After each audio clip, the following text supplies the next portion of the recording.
Bonjour, bonjour. Et donc, nous revoici pour le tirage des énergies du week-end donc du 18 et 19 septembre. Bon, pour moi, ça a été la reprise, là, ça y est, je suis revenue à la maison, comme vous pouvez le voir.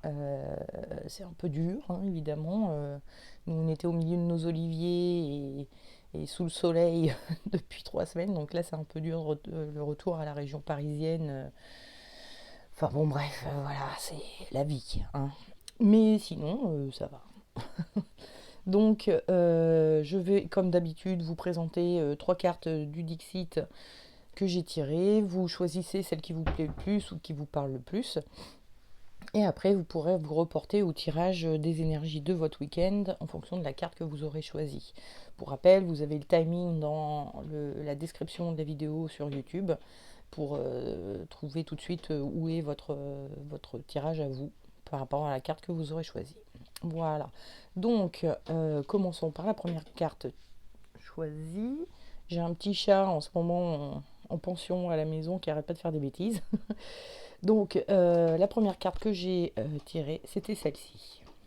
Ici, j'espère que vous n'entendez pas trop le baroufle qu'il fait, mais il n'arrête pas. Là, on a bon, une pièce hein, qui est un peu sombre, hein, même s'il y a une éclaircie, tout est noir, tout est gris, etc. Et les seules choses colorées, bah, ce sont des espèces de fantômes, d'entités transparentes, enfin voilà. Moi, cette carte-là, alors pour info, toutes les cartes que j'ai tirées du Dixit sont déjà sorties à un moment ou à un autre, je sais pas, je pense qu'il y a une période voilà, qui est comme ça. Sur cette carte-là, moi, ça me fait penser vraiment au fait que euh, il y a des énergies qui vous entourent et que vous ressentez. Vous sentez qu'il y a des énergies un peu négatives, un peu pas terribles autour de vous, qui vous rend sombre et eux, ça les nourrit. C'est pour ça qu'ils sont en couleur. Donc ça peut être des énergies qu'on a en soi, hein, c'est pas forcément une énergie extérieure, mais ça peut aussi être des énergies extérieures, entités, larves ou je ne sais quoi. Enfin voilà. Donc ça, c'est un tirage très énergétique. Voilà, si vous avez ce ressenti un peu de lourdeur et de quelque chose d'invisible qui vous perturbe, bah, c'est sûrement la carte qui vous convient. Ensuite, la deuxième carte que j'avais tirée, c'était celle-ci.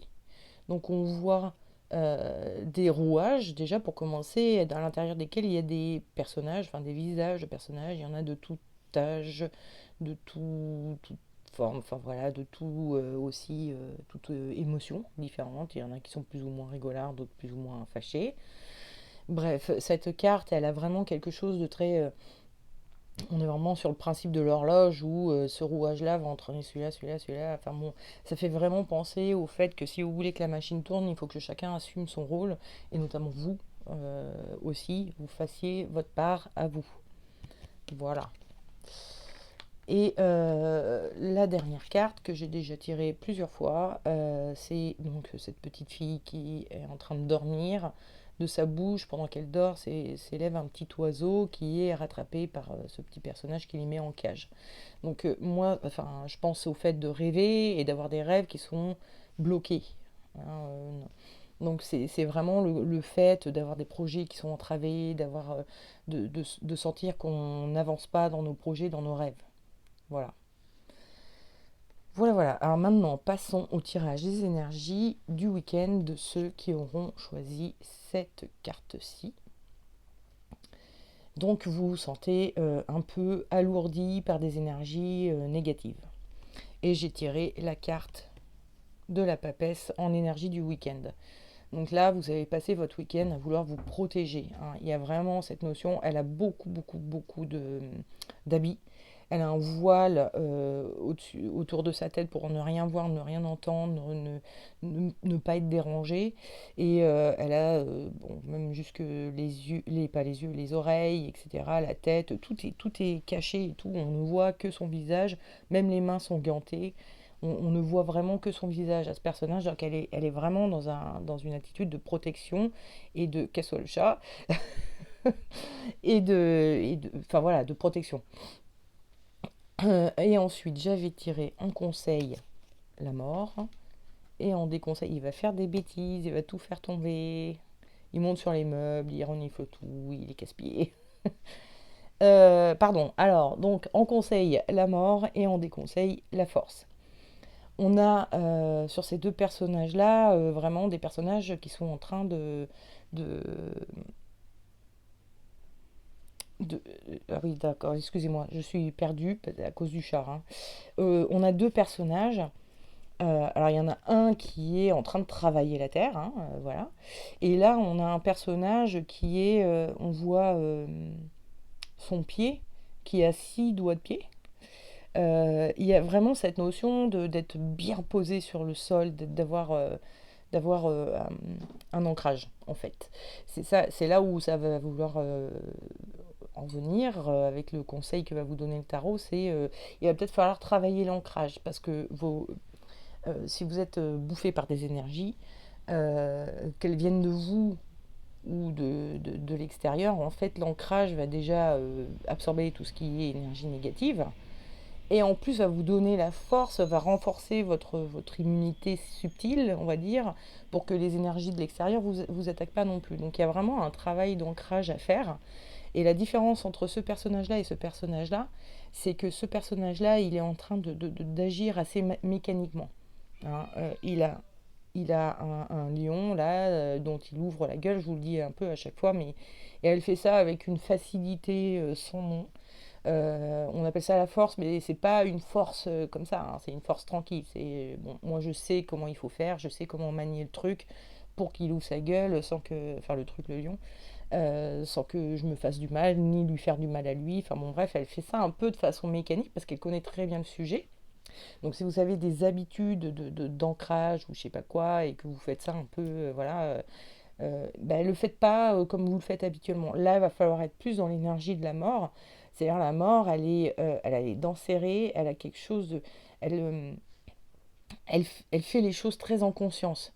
Elle est vraiment sur un travail qu'elle fait dans un but précis, dans une intention précise, et elle le fait en conscience. Elle est à fond dans ce qu'elle est en train de faire. Et donc c'est un peu ça que ça veut dire si vous faites un travail d'ancrage, que ce soit de sortir en forêt par exemple. Hein, ça c'est quelque chose de génial pour l'ancrage et pour le nettoyage énergétique en général même. Soit vous faites la méditation de l'arbre, là, vous savez, vous pensez à vos racines qui s'enfoncent dans la terre, vos feuilles qui partent, enfin, vos branches qui s'élèvent vers le ciel. Enfin voilà, vous faites ce travail de méditation là. Si vous le faites, faites-le vraiment, vraiment en conscience. Il va falloir être très concentré pour que ça marche. Voilà. Donc, voilà. Passez un bon week-end quand même. Hein. C'est pas, il n'y a rien de dramatique dans l'affaire. C'est juste, bon, voilà, vous êtes un peu pollué par vous-même ou par quelque chose autour. C'est peut-être les autres, c'est peut-être des entités. Enfin, voilà, vous verrez bien en fonction de votre situation. Mais bon, il y a des solutions, vous inquiétez pas, il n'y a pas de souci. Maintenant, ceux qui avaient tiré cette carte. Donc vous êtes un rouage dans une machine et vous avez une part à faire, vous avez un travail à faire pour que la machine continue à tourner. En énergie du week-end, j'avais tiré la mort. Donc effectivement, on a cette notion de travail hein, avec la mort. Elle est sur son terrain avec ses petites plantes là qu'elle veut faire pousser ou qu'elle veut cueillir avec sa faux. Elle est en train de travailler dessus et on voit que la terre est bien noire. C'est une terre agricole, c'est sûr et certain. Donc il est en train de travailler, mais à un point où il se fait carrément du mal. On voit tous ses muscles et tout ça. Il en devient famélique tellement il travaille. Enfin voilà, il y a vraiment quelque chose de... on fait preuve d'endurance, on travaille fort, on travaille beaucoup, on essaye de faire sa part quoi, du boulot. Pardon. En conseil, je vous avais tiré la papesse, et en déconseil, j'avais tiré le chariot. Oups, pardon. Donc, dans ces deux cartes, j'ai deux personnages. Alors, je vais essayer de vous montrer de plus près, mais si vous voyez les yeux, on sent qu'ils sont en train, limite, de rêvasser, de réfléchir. Euh, de, de- Enfin, il y en a un qui réfléchit, l'autre qui rêvasse un peu. Il y a un côté avec la papesse où on travaille intérieurement, hein, sur le rôle réel qu'on a à jouer. Quelle est vraiment la part de travail que je suis censée mener dans cette affaire pour que ça tourne. Alors qu'avec le chariot, on est plus en mode... euh, il y a quand même de l'apparat social, contrairement, hein, à la papesse qui se cache, qui est seule, etc. Là, il y a vraiment... On croit que les autres attendent des choses de nous. Et on se dit, du coup, il faut qu'on y aille, il faut qu'on fonce et tout. Avec le chariot, on a vraiment cette notion d'avancer coûte que coûte. Alors que le tarot vous conseille plutôt, mais réfléchissez bien à la place que vous êtes censé prendre. Peut-être que vous n'êtes pas obligé de vous acharner et de vous faire du mal comme ça parce que vous pensez que machin bidule attend ça de vous. Peut-être que vous avez une place qui est un peu autre et que ça vaudrait le coup d'y réfléchir pour faire les choses justes, qu'elles soient pour vous, mais aussi pour que tout le reste fonctionne. Si vous prenez le travail des autres en pensant bien faire, c'est peut-être pas si bien que ça finalement. Vous faites du mal, vous empêchez les autres de jouer leur rôle, enfin voilà, vous voyez ce que je veux dire. Donc réfléchissez bien à la place que vous êtes censé prendre dans cette affaire et faites ce qu'il y a à faire, mais de façon juste. N'allez pas trop loin dans les choses qu'il y a à faire. Vous avez des choses à faire, mais c'est pas forcément tout, quoi, hein. Je veux dire, vous n'êtes pas obligé de vous acharner, enfin de vous épuiser à la tâche. Voilà, c'est plus ça que je voulais dire. Hop, hop, hop, hop. Et enfin, la dernière carte, les personnes qui avaient choisi la carte des projets qui sont entravés, hein, du fait qu'on sent que ça n'avance pas, on n'arrive pas à progresser. Alors la papesse, je l'ai tirée à tous les tirages, hein. Elle revient à chaque fois. Je ne sais pas pourquoi. Donc la papesse, euh, là, il y a, ça c'est l'énergie de votre week-end, pardon, excusez-moi. Donc on voit la papesse qui est en train de lire et de réfléchir. Elle a quelque chose où elle est en train d'essayer de réfléchir, de bien savoir comment faire les choses pour que eh ben, ça arrête d'être bloqué comme ça. Et donc à faire tout bien, comme il faut, de bien étudier son projet pour pouvoir se lancer. Et en conseil, j'avais tiré le battleur et en déconseil, j'avais tiré le diable. Les deux personnages sont en représentation, d'accord. Ils sont en train de montrer aux gens. Alors lui, il est sur un piédestal, il fait ses clowneries. Lui, il a son étal devant lui et il essaye de montrer son savoir-faire. La différence entre les deux, c'est que celui-ci, il est en train de réfléchir. Je ne sais pas si vous voyez, il a le regard tourné vers la terre, comme s'il était en train de se dire, alors déjà, comment il faut faire pour faire ça, etc. Donc il a vraiment cette notion où il se sent attendu au tournant s'il ne fait pas tout bien parfaitement. Alors que le diable, lui, c'est un personnage déjà qui est mi-femme, mi-homme. Il a des cornes sur la tête, il louche, enfin bon, voilà, il a des tas de défauts et il s'en fout un peu. Il y va quand même, et c'est même ça qui va faire tout son charisme, tout son charme. Et donc il y a vraiment cette notion là dans le truc, enfin dans le conseil des conseils que vous donne le tarot, c'est que, et puis même dans l'énergie du week-end, hein, vous êtes en train de réfléchir, etc. Mais en fait, qu'est-ce qui vous entrave? C'est que vous n'osez pas vous lancer parce que vous pensez ne pas être encore assez parfait pour le faire. Vous pensez que c'est pas encore le moment de montrer aux gens, sauf que là, bah, le tarot il vous dit si, c'est peut-être le moment, et puis bah, tant pis si vous n'êtes pas parfait, vous ferez des erreurs, et puis ça vous apprendra des choses, mais au moins vous aurez fait le premier pas, et le pas suivant sera beaucoup plus évident que si vous essayez de tout stratégiser dès le départ, et d'envisager, parce qu'en fait vous savez pas du tout qu'est-ce qui va se passer après le premier pas. Donc il faut se lancer, en fait c'est un peu ça que ça veut dire, lancez-vous, même si vous n'êtes pas parfait, même si tout n'est pas abouti dans votre projet, vous avez les moyens de démarrer, donc démarrez, faites-le, et ça ira beaucoup mieux, les choses vont s'enchaîner ensuite, ça ira beaucoup mieux. Voilà.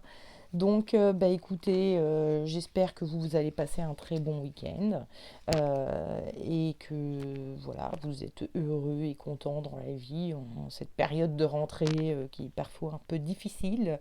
Enfin, en ce qui me concerne, hein, je parle pour moi, mais bon, il y a des gens qui sont peut-être très contents de rentrer, mais moi non. Mais bon, tant pis, on essaye de quand même trouver les petites joies là où elles sont et hein, les bonheurs là où ils sont. Donc voilà, et je vous souhaite ben, voilà, plein de bonheur et de joie pour ce week-end. Et je vous dis à la semaine prochaine pour le tirage des énergies du week-end de la semaine prochaine. Voilà. Il faudrait que je finisse mieux mes trucs. Mais bon, ciao.